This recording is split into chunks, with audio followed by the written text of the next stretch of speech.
दुखर कथा लोकंकर सरकार 7 मास परे आउ लोक मानक सहित नांती रंग मारिबारे व्यस्त न्याय चेंज करिबारे व्यस्त खाइबारे व्यस्त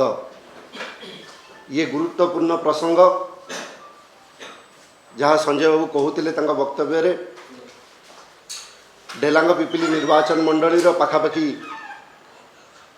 15टी पंचायत दया नदी उपरे दे जो गंगुआ नदीर पानी उपरे निर्भर करे एवं दुखर विषय गंगुआ नदी वर्तमान गंगुआ नाल भाव में परिचित हो जाइए सबू ड्रेन पानी विशेषकर भुवनेश्वर जो पानी निष्कासन करा जाउची ड्रेनेज पानी जो निष्कासन करा जाउची ताकू कोठी ना कोठी आपण देखिबे से गंगुआ नदी रे जाकि जॉइन करुची ये प्रसंग को गुरुत्व सहित नहीं कि याकू जदी समाधान करिवार लक्ष्य रखितांते मोहन माझींकर सरकार निश्चित सफलता पाई थांते 100 कोटी टंका पूर्वतन मुख्यमंत्री श्रीयुक्त नवीन पट्टनायक महोदय डेलांग ब्लॉक पाई पीवा पानी प्रकल्पर शुभारंभ करथिले पाखापाखि 1.5 वर्ष हो गलानी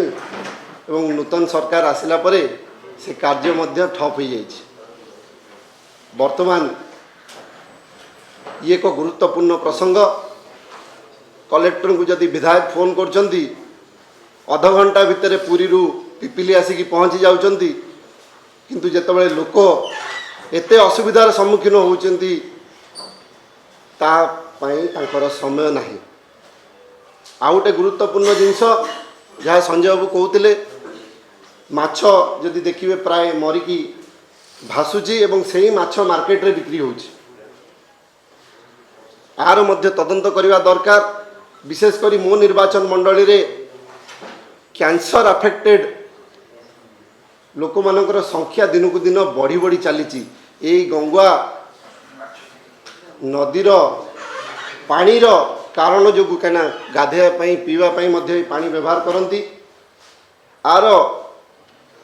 मोर निवेदन रु तुरंत आकु समाधान करने गोटे टीम गठन करंतु एवं ट्रीटमेंट स्वेज ट्रीटमेंट प्लांट ताहा आम सरकार बेले प्रपोजल अप्रूवल होता किंतु ताकू केबे सुधा वर्तमान मोहन माझींकर सरकार कार्यकारी करिवे एवं लोक मानक पाखरे रहिबे जो कथा देइथिले लोक मानक सरकार वर्तमान लोक मानक पाखरे नाही एवं भारत वर्ष रे बोधे प्रथम राज्य होबो ओडिशा जोटी 7 मास भितरे जनसाधारणकर विश्वास एवं भरोसा बीजेपी रो मोहन माझींकर सरकार ऊपर उठी जाइए। धन्यवाद।